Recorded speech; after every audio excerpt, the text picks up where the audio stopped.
So yeah, why don't you tell us? So you've been running this program for about 10 years now, right? Yes, 10 years, yeah. Yeah. So why don't you tell us all the people you've seen come and go? Why do people go and teach in China? I mean, that's the most interesting part of the recruitment process for myself, because I do a lot of the interviews, is that people do it for so many different reasons. Myself, I did this as part of a year off I had between my degree and my master's, and I previously worked in America at a camp, worked in Israel as well. Yeah, cool. So I was just looking for something similarly interesting and sort of out of the box, different. And I had a really good Chinese friend at university who was always telling me about China and the restaurants and the food and everything else. So I decided to do that, mainly really to find out about China, the society, living there. I did politics degree myself actually, so that was my initial interest. I did find that it is a brilliant way of immersing yourself in China's society, because you work alongside people. I work with 18 to 20-year-olds, so a lot of interesting conversations with them, colleagues, some younger students as well.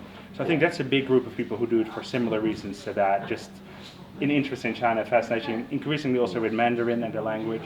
So that's an important part. But also, obviously, we're a teaching program, so there's a lot of people who do this primarily because they want to gain teaching experience. In terms of the teaching experience, I think it's fair to say that you're thrown somewhat into the deep end. We do everything to prepare you, obviously, but once you get to China, you have a lot of responsibility. You take on your own classes, but it does mean it is an absolutely brilliant experience as a teacher, because going back to the UK, I've over the years heard so many stories of people who applied for teaching positions or PGCEs and got in as a result of what they could put on their CV. So that's definitely an important part.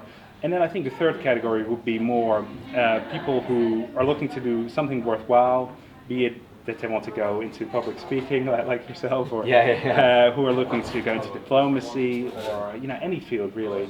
China is such an obviously dominant country now, and will become so even more in the future, and it's a great thing to put on your CV just to boost your experience for any direction you really want to take. So you have that also as a general category. Definitely. And so what happens after the program when people, they finish teaching, they come back? What kind of generally happens to people? I think increasingly, especially on a long-term program, because you spend 10 months in China teaching, getting settled there for the time. There's a lot of people who actually decide to stay on. So we obviously arranged the initial contract, but if you wanted to stay, that's absolutely an option. So there's plenty of people. I'd say, based on recent year, actually 1/3 of the people who decided to prolong their year and stay much longer. There's plenty of people who went in our earlier years, actually, who've been in China, 6, 7 years now. I've met some of them, Exactly, so that certainly happens. That certainly happens, Very cool. So Arnold, what's your kind of one piece of advice for people considering teaching in China? My one piece of advice would be to, use, the information we have on our website to the best of your ability, in the sense that we always strongly encourage people to do send videos when they're in China, do blogs, we have a really active Instagram page. So I would say when you're interested in applying and sending in a CV and a cover letter, spend a day or a whole afternoon just browsing everything and see if this is something you could see yourself doing, because I think that is really what I'm looking for, is people who would genuinely be excited. I think they would thrive on this program. So in that sense, we've been really happy with our applicants, and it's sort of people have almost selected themselves to some extent. Obviously, we do a thorough phone interview, and we want to discuss it with you. But I think if you have the qualifications going in, and then you've reviewed all the information and are genuinely excited and could see yourself in some of the people we've had on this program, I think that's the main thing. So I would say invest, an afternoon to really go through our social media and see, how you fit into that. Absolutely. Because what's so interesting about teaching in China is that everyone's different. Everyone brings something else to it.